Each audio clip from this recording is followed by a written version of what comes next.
Hello दोस्तों, मैं हूं आपका होस्ट मिस्टर राज और आप देख रहे हैं शैतानी रात। इस चैनल पर मैं आप सभी का दिल से स्वागत करता हूं। दोस्तों, मुझे पूरी उम्मीद है कि आप इसे दिल खोल कर प्यार देंगे। काली अमावस की रात थी। आकाश में चांद की एक किरण भी नहीं थी, मानो कोई काली चादर पूरे आसमान पर तान दी गई हो। पुणे से दूर, मुंबई की चकाचौंध से कोसों दूर, बड़कापुर नाम का एक छोटा सा गांव अंधेरे में पूरी तरह डूबा हुआ था।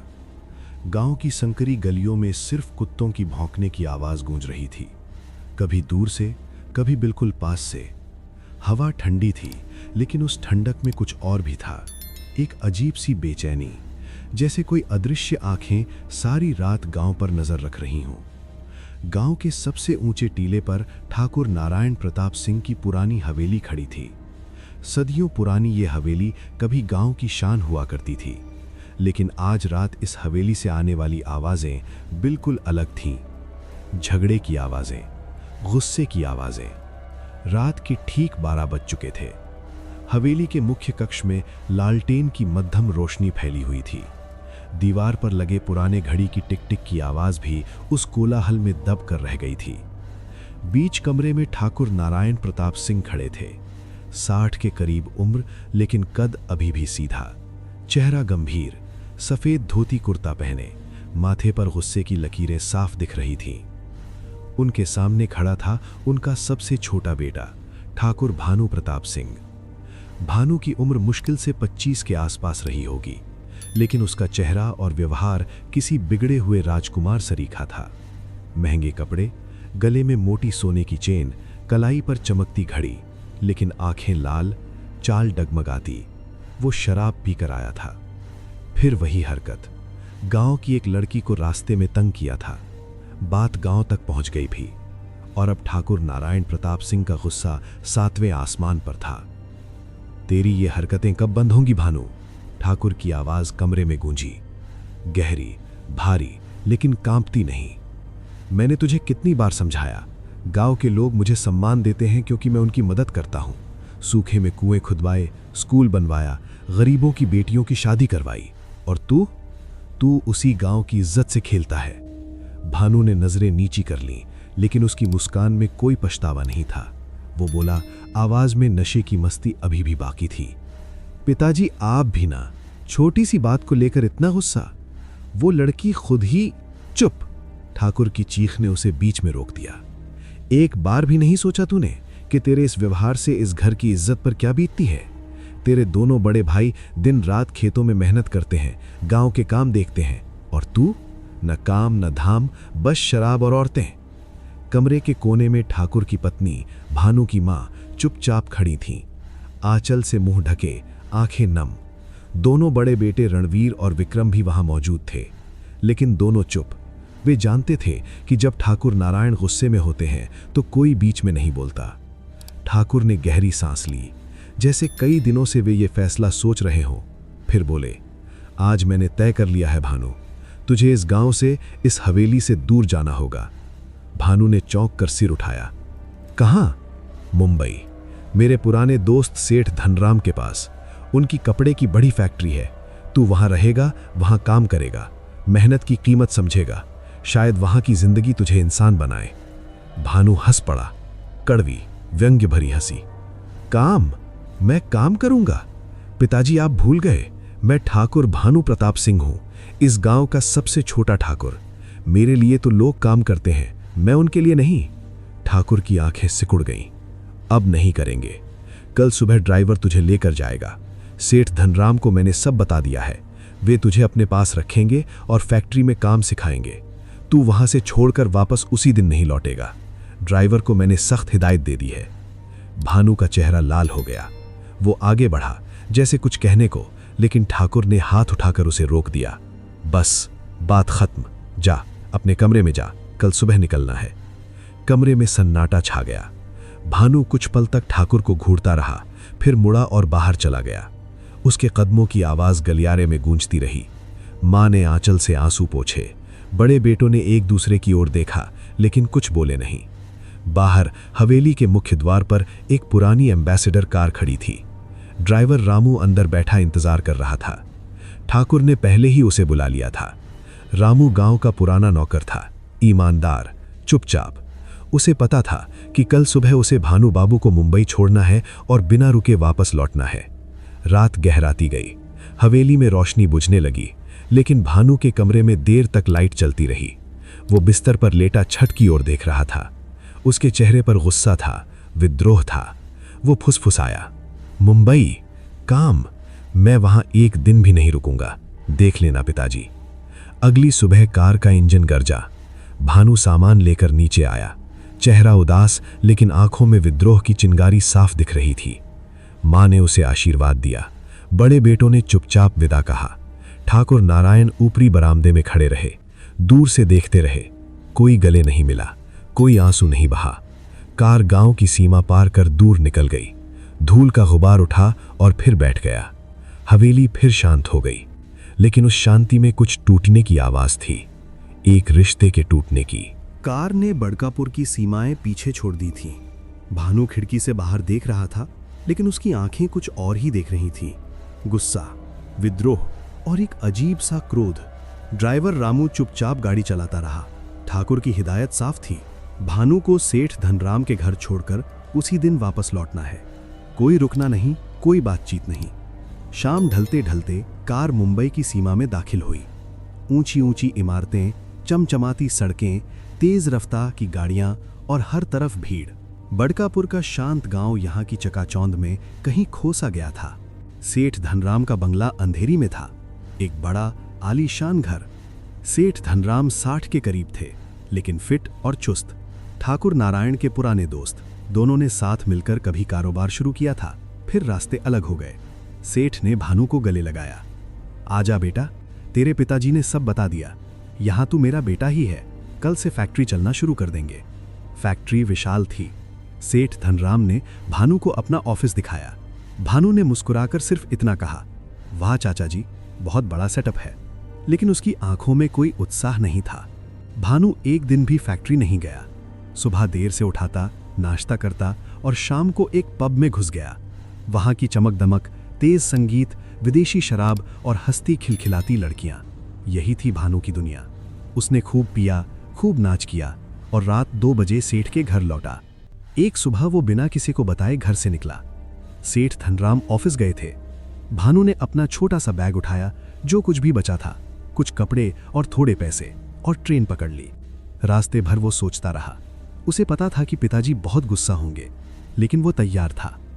उसने एक नाटक रचा था मन में, रोना, माफी मांगना, अच्छा बनने का वादा।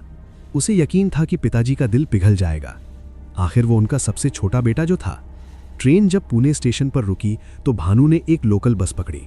शाम ढल चुकी थी जब वो बड़कापुर के बस स्टॉप पर उतरा। गांव वही था, शांत, अंधेरों में डूबा हुआ, लेकिन भानु के कदम तेज थे। वो सीधा हवेली की तरफ चला।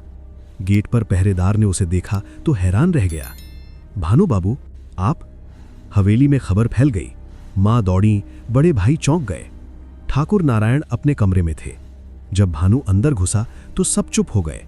भानु ने बैग नीचे रखा, धूल से सना चेहरा, मैले कपड़े। उसने सीधे ठाकुर के पैर छुए और रोने लगा। सच्चा रोना नहीं, लेकिन आंसुओं की कुछ बूंदें उसने निकाल ही ली। पिताजी, मैं बहुत गलत था। मुंबई में मुझे समझ आ गया, वहां की जिंदगी, वहां के लोग, सब झूठा है। मैंने देखा कि मेहनत करने वाले कितनी मुश्किल से जीते हैं। मैं अब बदल गया हूं। आज से जो आप कहेंगे मैं करूंगा। मुझे माफ कर दीजिए। ठाकुर नारायण चुप रहे। उनकी आंखें भानु को पड़ रही थीं। मां ने बीच में कहा, नारायण जी, बच्चा है, गलती हो गई, अब मान गया है। बड़े भाइयों ने भी कुछ नहीं कहा, लेकिन उनकी नजरें शक से भरी थीं। ठाकुर ने लंबी सांस ली। ठीक है भानु, रह जा, लेकिन अब एक भी गलती नहीं चलेगी। पहले कुछ दिन भानु ने नाटक अच्छा खेला। सुबह उठता, खेतों पर जाता, बड़े भाइयों के साथ काम करता दिखता, गांव वालों से मीठा बोलता। सब हैरान थे, भानु बाबू सच में बदल गए लगते हैं। हवेली में खुशी की लहर दौड़ गई। मां प्रसन्न थीं, ठाकुर का चेहरा नर्म पड़ने लगा। लेकिन ये नाटक ज्यादा दिन नहीं चल सका। धीरे धीरे पुरानी आदतें लौटने लगीं। पहले तो छोटी छोटी बातें, देर से उठना, काम में टाल मटोल। फिर एक दिन वो गांव के बाहर दोस्तों के साथ दिखा, चिलम भूंकते हुए। फिर एक शाम गांव की एक लड़की ने शिकायत की, भानु ने फिर उसे तंग किया था। जब ये बात ठाकुर तक पहुंची तो उनका गुस्सा आसमान छूने लगा। भानु को बुलाया गया। वो आया, चेहरा बेपरवाह। ठाकुर ने पूछा, क्या सच है ये सब? भानु ने कंधे उचकाए। पिताजी, लोग जलते हैं मुझसे, छोटी मोटी बातों को बढ़ा चढ़ाकर बताते हैं। वैसे भी अगर मुझे ही काम करना है तो इतनी दौलत, इतनी हवेली का क्या मतलब? ये बात ठाकुर के लिए आखिरी थी। उनकी आंखें क्रोध से लाल हो गईं। कमरे में सन्नाटा छा गया। बाहर हवा का एक ठंडा झोंका आया, जैसे कोई तूफान आने वाला हो। ठाकुर नारायण ने बहुत धीमी लेकिन भारी आवाज में कहा, भानु, तूने आज आखिरी बार मेरे सब्र की परीक्षा ली है। मैंने तुझे मौका दिया, मुंबई भेजा, तू वहां भी नहीं सुधरा। वापस आया, नाटक किया, फिर वही हरकतें। अब बस, आज से तू इस घर का नहीं है। भानु ने हल्के से हंसने की कोशिश की। पिताजी, आप मजाक कर रहे हैं ना? मजाक? ठाकुर की आवाज गरजी। तेरी मां, तेरे भाई, गांव के लोग सब तेरी इन हरकतों से तंग आ चुके हैं। मैंने तेरे नाम की सारी संपत्ति आज सुबह ही अपने बड़े बेटों के नाम कर दी है। भानु का चेहरा पहली बार बदला। उसकी हंसी गायब हो गई। पिताजी, आप ऐसा नहीं कर सकते, मैं आपका बेटा हूं। भानु कुछ पल तक सबको घूरता रहा, फिर अचानक जोर से हंसा, पागलों जैसी हंसी। ठीक है, आपकी हवेली, आपकी दौलत मुझे नहीं चाहिए, मैं चला जाता हूं। भानु ने हवेली का मुख्य द्वार खोला और बाहर कदम रखा। रात गहरी थी, गांव सो चुका था। वो सीधा गांव के बाहर की ओर चला गया। उसके कदम तेज थे, लेकिन मन में उथल पुथल मची थी। गुस्सा, अपमान और एक अजीब सा खालीपन। वो गांव की सीमा पार कर गया और बिना रुके चलता रहा। वो गांव से काफी दूर पहुंच चुका था। पास ही एक पुराना शमशान था, वहां कोई नहीं आता था। भानु पूरी तरह अकेला हो चुका था। दिन भर शमशान में पड़ा रहता, चिलम पीता।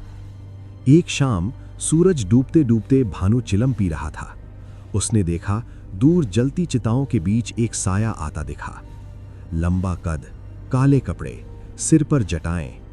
वो आदमी धीरे धीरे पास आया। भानु ने उसे घूरा। वो अघोरी था, शंभुनाद, चेहरे पर भस्म, गले में मुंडमाल, हाथ में चिमटा। अघोरी ने भानु के पास आकर बैठ गए। बिना कुछ बोले उसे देखते रहे। भानु ने चिलम आगे बढ़ाई। अघोरी ने ली, कश लगाया, वापस किया। दोनों चुप रहे। फिर अघोरी मुस्कुराए, एक गहरी रहस्यमयी मुस्कान, जैसे वे भानु को सालों से जानते हों। क्या नाम है तेरा? अघोरी ने पूछा। आवाज भारी लेकिन शांत। भानु ने कंधे उचकाए। क्या फर्क पड़ता है? अघोरी फिर मुस्कुराए। मुझे पता है, ठाकुर भानु प्रताप सिंह। घर से निकाला गया, दौलत गई, इज्जत गई, अब यहां मुर्दों के बीच पड़ा है। भानु चौंका। तुम्हें कैसे पता? अघोरी की आंखें चमकी। मैं देखता हूं, तेरे अंदर का लालच देखता हूं, तेरा गुस्सा देखता हूं, तेरी वो आग देखता हूं जो अभी बुझी नहीं है। भानु कुछ नहीं बोला, बस घूरता रहा। अघोरी ने धीरे से कहा, क्या चाहिए तुझे? पैसा, औरतें, दौलत, सब कुछ जो तेरा था और उससे कहीं ज्यादा। भानु की आंखें सिकुड़ गईं। तुम दे सकते हो? अघोरी जोर से हंसे। हंसी शमशान में गूंजी। मैं नहीं, लेकिन एक चीज है, बेताल की हड्डी, उससे सब मिल सकता है। ये कहकर अघोरी उठे और चले गए। अंधेरे में गायब हो गए। भानु वहीं बैठा रहा। उसके चेहरे पर पहली बार कुछ और था, लालच, गहरा काला लालच।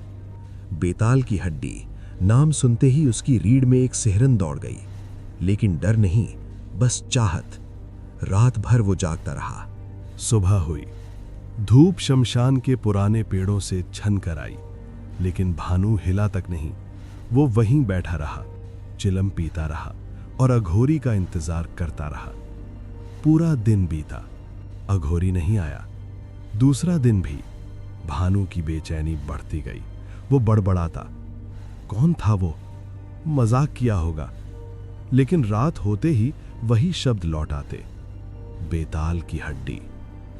2 दिन बाद भानु ने फैसला किया, वो अघोरी को ढूंढेगा।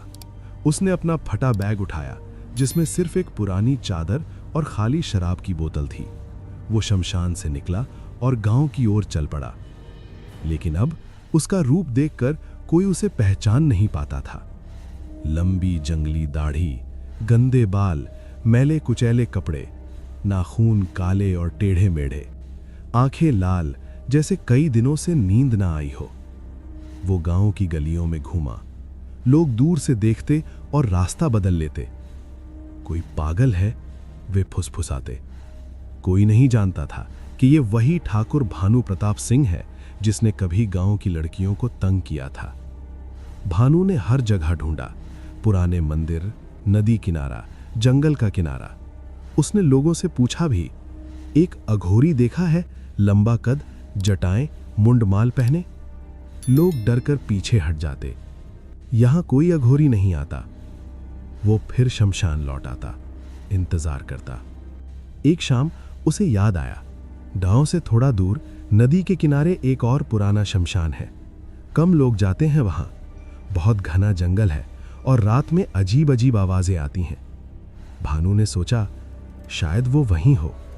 वो उसी रात निकल पड़ा। रास्ता मुश्किल था। जंगल में अंधेरा इतना कि हाथ को हाथ नहीं सूझता। कभी कांटे चुभते, कभी कीचड़ में पैर फिसलता। लेकिन भानु रुका नहीं। उसके मन में सिर्फ एक ही बात थी, बेताल की हड्डी। रात के 12 बज चुके थे जब वो नदी किनारे पहुंचा। नदी का पानी शांत बह रहा था। दूर शमशान। वो धीरे धीरे आगे बढ़ा। अचानक दूर एक छोटी सी रोशनी दिखी।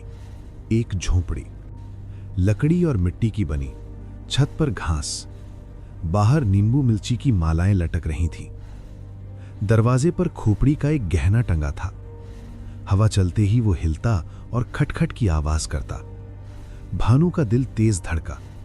पहली बार थोड़ी घबराहट हुई, लेकिन लालच ने उसे आगे धकेला। वो झोपड़ी के पास पहुंचा। अंदर से धुएं की गंध आ रही थी, कोई मंत्र पढ़ने की आवाज। वो दरवाजे पर खड़ा हो गया। अंदर अघोरी शंभुनाथ बैठे थे। जमीन पर भस्म बिछी हुई, बीच में छोटी आग जल रही थी। उनके चारों तरफ हड्डियों का घेरा। वे आंखें बंद किए मंत्र पढ़ रहे थे। भानु को देखते ही उन्होंने आंखें खोलीं और मुस्कुरा दिए। वही गहरी शैतानी मुस्कान। मुझे पता था तू जरूर आएगा। भानु अंदर घुसा। उसकी आवाज कांप रही थी, लेकिन लालच साफ झलक रहा था। बाबा, वो बेताल की हड्डी सच है ना? उससे सच में सब मिल सकता है? पैसा, दौलत, औरतें, सब? अघोरी ने चिमटा उठाया और आग में हिला दिया। लपटें ऊंची उठी। सब मिल सकता है बेटा, जितना तू सोच भी नहीं सकता, लेकिन कीमत भी है। भानु आगे झुका। कीमत कितनी? अघोरी हंसे। हंसी इतनी डरावनी कि शमशान की हवा भी ठहर गई। पैसे की नहीं, जान की भी हो सकती है। एक बार रास्ते पर पैर रखा तो पीछे मुड़ना नामुमकिन। बहुत लोग कोशिश कर चुके हैं, कोई लौटा नहीं। भानु ने एक पल सोचा, फिर बोला, मैं तैयार हूं, बताओ क्या करना है। अघोरी ने उसे घूरा, जैसे उसकी आत्मा को पढ़ रहे हों। फिर उठे। एक पुराने बक्से से उन्होंने कुछ निकाला। एक सूअर का दांत, काले धागे में बंधा, उस पर लाल सिंदूर लगा हुआ था। उन्होंने अपने हाथ में लिया, कुछ मंत्र फूंके और भानु के गले में डाल दिया। ये तेरी रक्षा करेगा, अब सुन। अघोरी ने धीमी आवाज में बताया, यहां से 50 किलोमीटर दूर एक काली पहाड़ी है, जंगल के बीच में। उस पहाड़ी पर एक बहुत पुराना बरगद का पेड़ है। उस पर एक लाश लटकती है, बेताल, लंबे कान, काली त्वचा। तुझे उसकी दाहिनी टांग की हड्डी चाहिए। भानु की आंखें चमक उठीं। बस? अघोरी ने सिर हिलाया। बस नहीं, बेताल तुझे आने नहीं देगा। वो आवाजें देगा, डराएगा, भटकाएगा।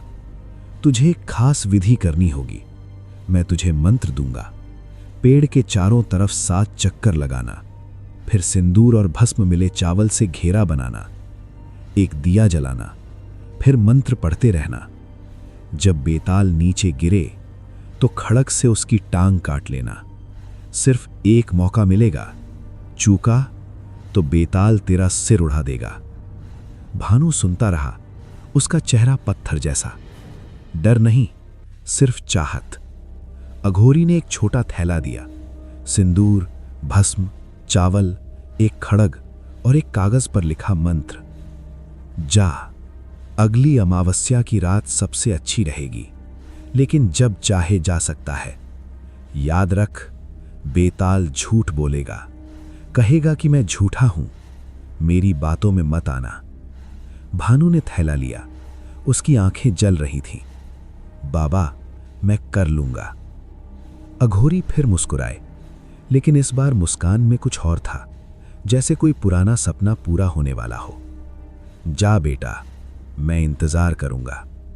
भानु झोपड़ी से बाहर निकला। रात और गहरी हो चुकी थी। नदी का पानी सरसराहट कर रहा था। वो चल पड़ा, सीधा काली पहाड़ी की ओर। उसके कदम तेज थे। मन में सिर्फ एक बात, अब सब मिलेगा। पीछे झोपड़ी में अघोरी अकेले बैठे रहे। वे जोर जोर से हंसने लगे। हंसी शमशान में गूंजती रही, जैसे उनका इरादा कुछ और ही हो, जैसे भानु सिर्फ एक मोहरा हो उनके पुराने खेल में। भानु ने झोपड़ी से निकलते ही पीछे मुड़कर नहीं देखा। उसके गले में सुअर का दांत लटक रहा था। थैले में सिंदूर, भस्म मिले चावल, खड़क और कागज पर लिखा मंत्र। रात का अंधेरा घना था, लेकिन भानु के कदम रुके नहीं। वो सीधा जंगल की ओर चल पड़ा, काली पहाड़ी की दिशा में, जहां 50 किलोमीटर दूर बेताल इंतजार कर रहा था। पहला दिन पैदल चलते बीता। सड़कें खत्म हो गईं। अब सिर्फ जंगल का रास्ता था। कांटेदार झाड़ियां, कीचड़ भरे गड्ढे और ऊपर घने पेड़ों की छांव। भानु के पैरों में पुराने जूते फट चुके थे। हर कदम पर दर्द होता, लेकिन वह रुका नहीं। दूसरे दिन थकान हावी होने लगी। पैरों में छाले पड़ गए, पीठ दर्द कर रही थी। सूरज ऊपर चढ़ा तो गर्मी असहनीय हो गई।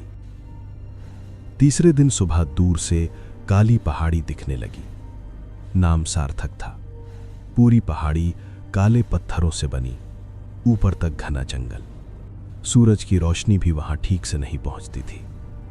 भानु का दिल तेज धड़कने लगा। अब थकान भूल गया। वो तेज चलने लगा। दोपहर तक वो पहाड़ी के पैर में पहुंच गया। अब चढ़ाई शुरू हुई। पहाड़ी खड़ी थी। पैर फिसलते, पत्थरों से खून बहता। कई बार गिरा, लेकिन उठता रहा। एक जगह रास्ता इतना संकरा था कि दोनों तरफ खाई। हवा तेज चल रही थी, जैसे उसे पीछे धकेलना चाहती हो। भानु ने गले का सुअर दांत छुआ और आगे बढ़ा। शाम ढलते ढलते वो आखिरकार ऊपर पहुंच गया। ऊपर का नजारा देखते ही उसकी सांस रुक गई। बीच में एक विशाल बरगद का पेड़ खड़ा था, सदियों पुराना। जड़ें जमीन से बाहर, शाखाएं आसमान छूती। पेड़ की शाखा से एक लाश लटक रही थी। काली साड़ी, लंबे लंबे बाल हवा में लहराते, त्वचा काली और चमकदार, लंबे कान, नुकीले नाखून। बेताल सो रहा था, आंखें बंद, लेकिन मुद्रा ऐसी जैसे किसी भी पल जाग जाए। उसके चारों तरफ सैकड़ों चमगादड़ लटके हुए थे। पंख फड़फड़ा रहे थे। हवा में सड़ांत जो महक। जमीन पर हड्डियां बिखरी पड़ी थीं, इंसानी और जानवरों की। भानु पहली बार डरा, सच में डरा। उसके पैर कांपने लगे। दिल जोर जोर से धड़क रहा था। वो कुछ पल वहीं खड़ा रहा, दूर से देखता रहा। बेताल की लाश हवा में हल्के हल्के झूल रही थी। चमगादड़ कभी कभी उड़ते और फिर लटक जाते। वापस चला जाऊं, ये ख्याल उसके दिमाग में आया, लेकिन तभी हवेली याद आई, ठाकुर का अपमान याद आया। लालच ने फिर हावी हो लिया। नहीं, अब पीछे नहीं हटूंगा। उसने थैला खोला। हाथ कांप रहे थे, लेकिन उसने खुद को संभाला। सबसे पहले अघोरी की बताई विधि याद की। वो धीरे धीरे बरगद के पेड़ के पास गया। बेताल अभी भी सोया हुआ था। भानु ने गहरी सांस ली और पेड़ के चारों तरफ चक्कर लगाने शुरू किए। 1, 2, 3, 7 चक्कर पूरे किए। हर चक्कर में उसका दिल तेज धड़कता। चमगादड़ बेचैन हो रहे थे। फिर उसने थैले से सिंदूर और भस्म में मिले चावल निकाले। हाथ अभी भी कांप रहे थे, लेकिन उसने पेड़ के चारों तरफ एक गोल घेरा बनाया। घेरा परफेक्ट नहीं था, लेकिन पूरा था। आखिर में उसने दिया जलाया। लौ हवा में डगमगाई, लेकिन बुझी नहीं। अब बाकी था मंत्र। भानु घेरे के अंदर बैठ गया। कागज निकाला। उसने मंत्र पढ़ना शुरू किया। आवाज पहले धीमी थी, फिर जोर पकड़ने लगी। ओम ह्रीम बेतालाय नमः। जैसे ही मंत्र शुरू हुआ, हवा तेज हो गई। पेड़ की पत्तियां सरसरा उठीं। चमगादड़ उड़ने लगे। और फिर एक आवाज आई, गहरी, भयानक, जैसे जमीन के अंदर से। चला जा यहां से, क्यों अपनी मौत को बुला रहा है?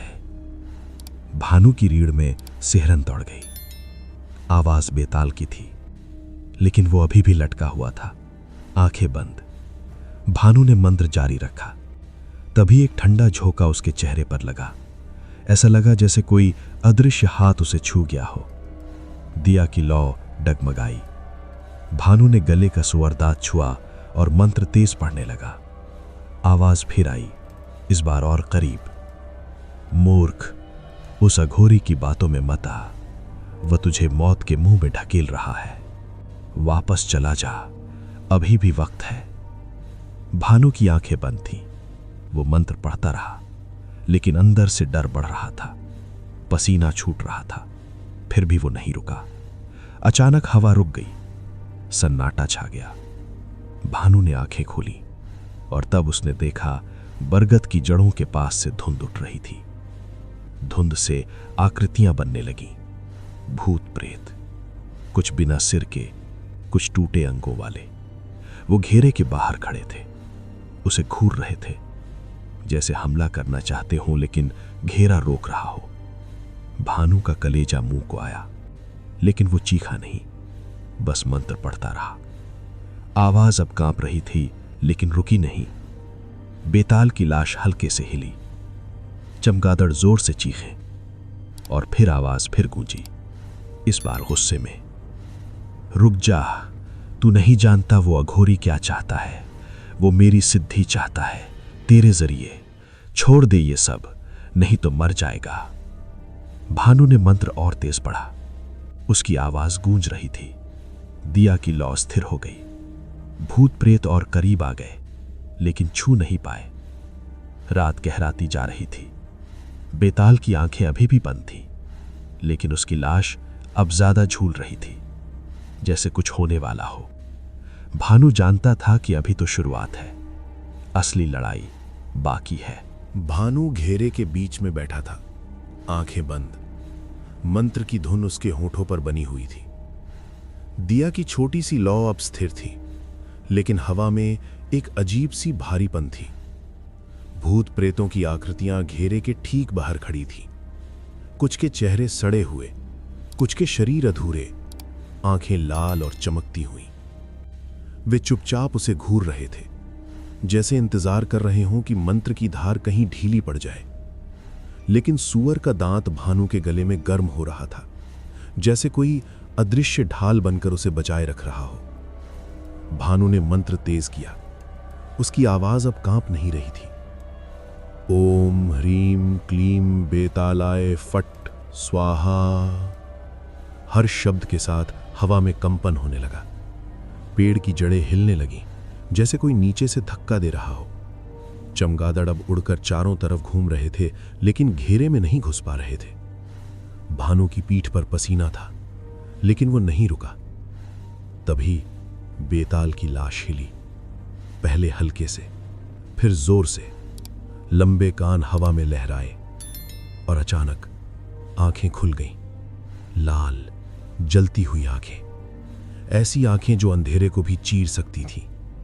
बेताल ने अपना सिर उठाया और भानु को देखा। उसकी नजर इतनी भयानक थी कि भानु का मंत्र एक पल को रुक गया। मूर्ख, बेताल की आवाज गूंजी, गहरी, जैसे कई आवाजें एक साथ बोल रही हूं। तूने मेरी नींद तोड़ दी, अब तुझे छोड़ूंगा नहीं। भानु ने गले का दांत छुआ और मंत्र फिर शुरू किया। उसकी आवाज अब और तेज थी। बेताल जोर से हंसा, हंसी शमशान में गूंजी, पेड़ की शाखाएं कांप उठी। तुझे उस अघोरी ने भेजा है ना? वो पुराना धोखेबाज, वो मेरी सिद्धि चाहता है, मेरी शक्ति तेरे जरिए। तुझे पता है कितने लोगों को उसने यहां भेजा, कितने मरे, तू भी मरेगा। भानु ने आंखें बंद रखी। मंत्र नहीं रुका, लेकिन बेताल की बातें उसके दिमाग में घुस रही थी। चला जा, अभी भी वक्त है, मैं तुझे नहीं मारूंगा। वापस जा, तेरी जिंदगी बचेगी। भानु ने सिर हिलाया। नहीं, मैं नहीं जाऊंगा। मौसम बदलने लगा। आकाश में काले बादल घिर आए, बिजली चमकने लगी, हवा तेज हो गई जैसे तूफान आने वाला हो। पेड़ की शाखाएं झुकने लगी जैसे बेताल को नीचे खींच रही हो। चमगादड़ अब उड़कर चारों तरफ घूम रहे थे, लेकिन घेरे में नहीं घुस पा रहे थे। भानु की पीठ पर पसीना था, लेकिन वो नहीं रुका। तभी बेताल की लाश जोर से झटका खाई, शाखा टूटने की आवाज आई और बेताल नीचे गिर पड़ा। जमीन पर धड़ाम से धूल उड़ी, चमगादड़ उड़कर दूर भाग गए। भानु ने आंखें खोली। बेताल जमीन पर पड़ा था, अभी भी जीवित लेकिन कमजोर। उसकी लाल आंखें भानु पर टिकी थी।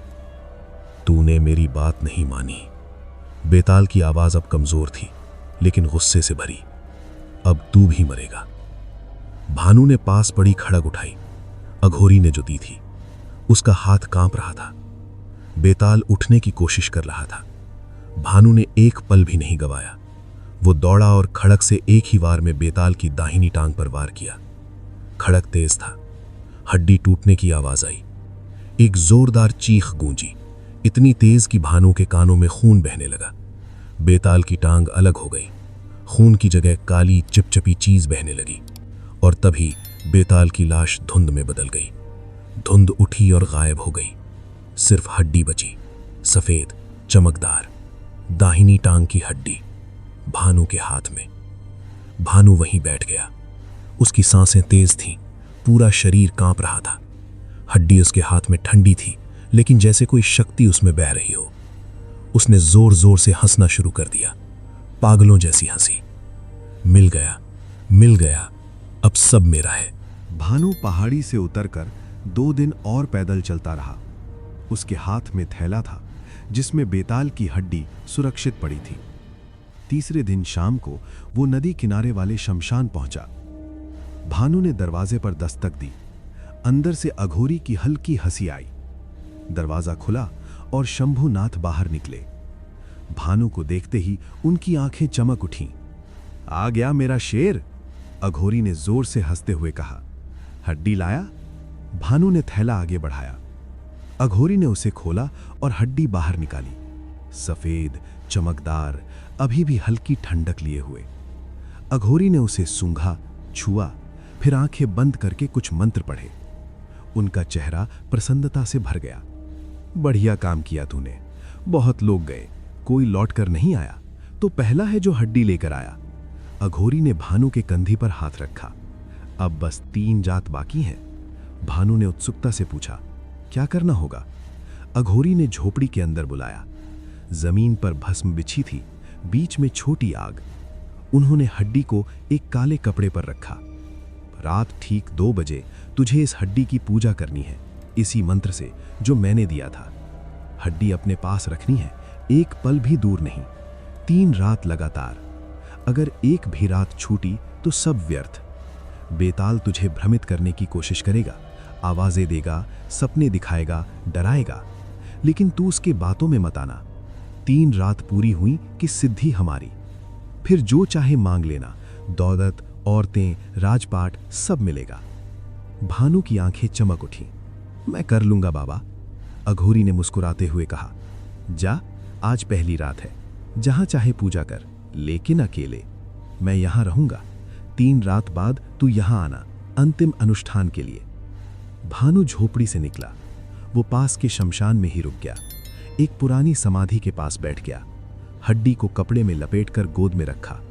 रात गहरी होने लगी। उसने आग जलाई, थोड़ा आराम किया। घड़ी नहीं थी, लेकिन उसने अनुमान लगाया। जब लगा कि 2 बजने वाले हैं, उसने हड्डी सामने रखी और मंत्र शुरू किया। ओम ह्रीम क्लीम बेतालाय फट स्वाहा।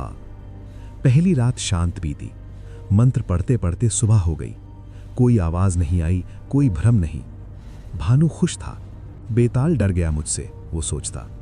दिन में सोया, खाना नहीं था तो भूखा रहा। शाम फिर वही जगह, वही पूजा। दूसरी रात भी शुरू में शांत थी। मंत्र चल रहा था। अचानक हवा चली। दूर से एक आवाज आई, धीमी लेकिन साफ। भानु, छोड़ दे ये सब। भानु चौंका। आवाज बेताल की थी, लेकिन वो मंत्र पढ़ता रहा। उस अघोरी पर भरोसा मत कर, वो झूठा है, वो तुझे इस्तेमाल कर रहा है। मुझे छोड़ दे, मैं तुझे खुद सब दे दूंगा। भानु की आंखें बंद थीं। उसने मंत्र और तेज पढ़ा। आवाज फिर आई, इस बार करीब। तेरी मां रो रही है, तेरे पिताजी पछता रहे हैं, वापस जा, घर लौट जा। भानु का मन डगमगाया, लेकिन उसने खुद को संभाला। झूठ है सब, वो बड़बड़ाया और मंत्र जारी रखा। आवाज धीमी पड़ती गई और गायब हो गई। दूसरी रात भी पूरी हुई। भानु थका हुआ था, लेकिन जीत का एहसास था। तीसरी रात आई। भानु वहीं जगह पर बैठा, हड्डी सामने। उसने मंत्र शुरू किया, लेकिन आज कुछ अलग था। वो बहुत थका हुआ था। 3 दिन की पैदल यात्रा, भूख, नींद की कमी। मंत्र पढ़ते पढ़ते उसकी आंखें भारी होने लगी। वो सिर टिकाकर बैठ गया। आग की गर्मी अच्छी लग रही थी और वो सो गया, गहरी नींद में। भानु नींद में छटपटाया, लेकिन उठा नहीं। दूर कहीं बेताल जोर जोर से हंस रहा था। हंसी शमशान में गूंज रही थी, लेकिन भानु सोया रहा। 2 बज चुके थे, पूजा छूट गई। सुबह जब भानु की आंख खुली तो सूरज ऊंचा हो चुका था। वो उठा, घबराया। हड्डी अभी भी सामने पड़ी थी। वो उठा और अघोरी की झोपड़ी की ओर चला। रास्ते में उसे बार बार लगा जैसे कोई पीछे चल रहा हो। मुड़कर देखता तो कोई नहीं। हवा में हल्की हंसी गूंजती। वो तेज चला। झोपड़ी पहुंचते ही अघोरी बाहर निकले। भानु ने हड्डी आगे की। बाबा, 3 रात हो गई, अब अंतिम अनुष्ठान। अघोरी ने हड्डी ली, लेकिन उनका चेहरा बदल गया। वे भानु को गौर से देखने लगे। कुछ बताना भूल गया तू? भानु ने नजरें झुका ली। नहीं बाबा, सब ठीक है। अघोरी मुस्कुराए, लेकिन मुस्कान में शक था। ठीक है, आज रात अंतिम अनुष्ठान, यहां आ जाना। भानु वापस शमशान में गया। दिन भर बेचैन रहा। उसे बार बार बेताल की हंसी सुनाई देती, आंखों के सामने कटी टांग दिखती। वो डर चुका था, लेकिन बताने की हिम्मत नहीं थी। सोचता, अगर बताया तो अघोरी गुस्सा हो जाएगा, शायद कुछ नहीं हुआ हो। उनका चेहरा पहले से ज्यादा उत्साहित लग रहा था। आजा बेटा, आज अंतिम रात है, आज सिद्धि पूरी होगी। वो झोपड़ी से बाहर आए और शमशान में ले गए। शमशान के एक कोने में पहले से ही एक बड़ा गोल घेरा बनाया हुआ था, लाल सिंदूर और भस्म से। घेरे के चारों कोने पर छोटे छोटे दिए जल रहे थे। बीच में बेताल की हड्डी रखने की जगह थी। अघोरी और भानु घेरे के अंदर बैठ गए। दोनों साथ में मंत्र जाप करने लगे। अघोरी ने आंखें बंद की और मंत्र शुरू किया। उनकी आवाज गहरी और तेज थी। भानु ने भी साथ दिया। दोनों की आवाजें मिलकर शमशान में गूंजने लगी। ओम ह्रीम क्लीम बेतालाय फट स्वाहा। पहले कुछ पल सब शांत रहा। दिए की लपटें स्थिर थीं, लेकिन धीरे धीरे हवा चलने लगी। शमशान के पेड़ों की पत्तियां सरसरा उठीं। दिए की लौ डगमगाने लगी, पहले हल्के से, फिर जोर जोर से। भानु का दिल तेज धड़कने लगा। उसने अघोरी की ओर देखा। वे आंखें बंद किए मंत्र पढ़ रहे थे, जैसे कुछ महसूस ही न कर रहे हों। अचानक हवा रुक गई। सन्नाटा छा गया और फिर एक ठंडी हंसी गूंजी, बेताल की हंसी। भानु की रीढ़ में सिहरन दौड़ गई। उसने चारों तरफ देखा, कुछ दिखा नहीं, लेकिन हवा में एक भारीपन था। अघोरी मंत्र पढ़ते रहे, उनकी आवाज अब और तेज हो गई। तभी अंधेरे में से एक साया उभरा, बेताल, लंबे बाल, लाल आंखें, लेकिन दाहिनी टांग गायब थी। सिर्फ काला धुआं वहां से उठ रहा था। वो घेरे के ठीक बाहर खड़ा था, भानु को घूर रहा था।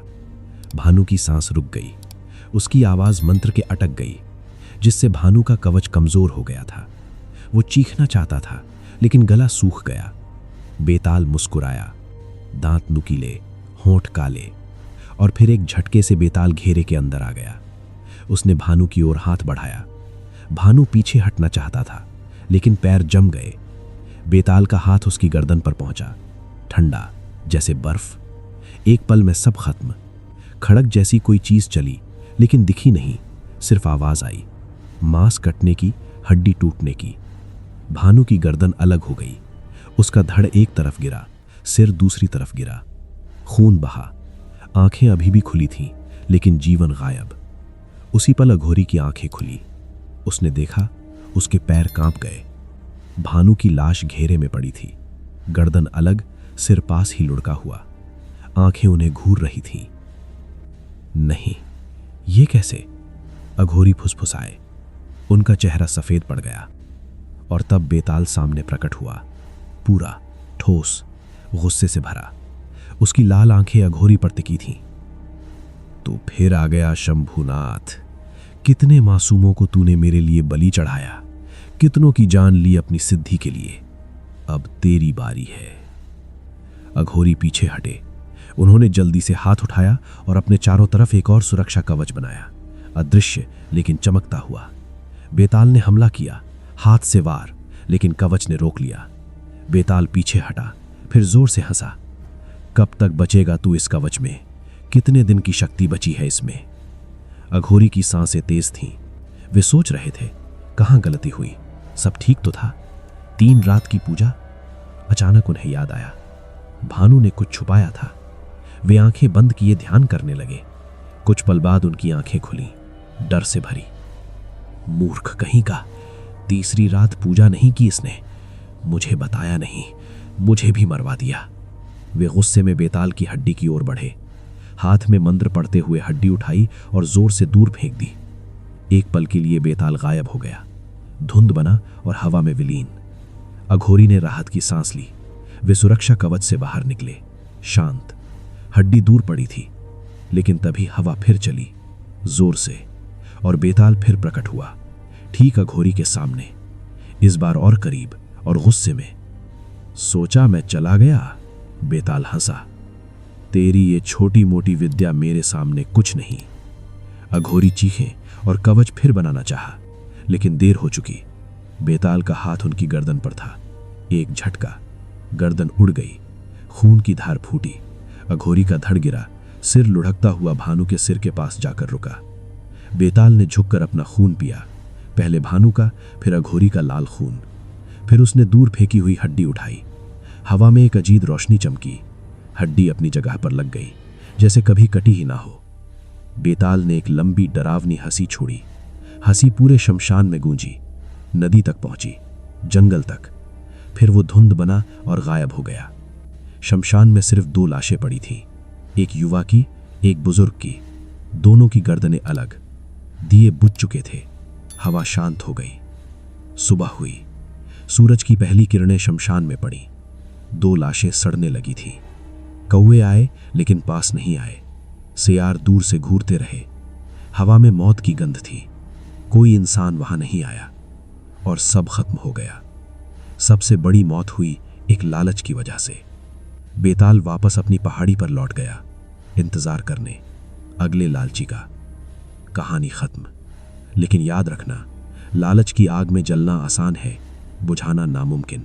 दोस्तों, अगर आपको कहानी सच में पसंद आया हो तो कमेंट बॉक्स में बताना कि आप किस शहर या किस गांव से ये कहानी देख और सुन रहे हो। ऐसी ही डरावनी, सच्ची लगने वाली कहानियां तो जुड़े रहिए शैतानी रात के साथ। धन्यवाद।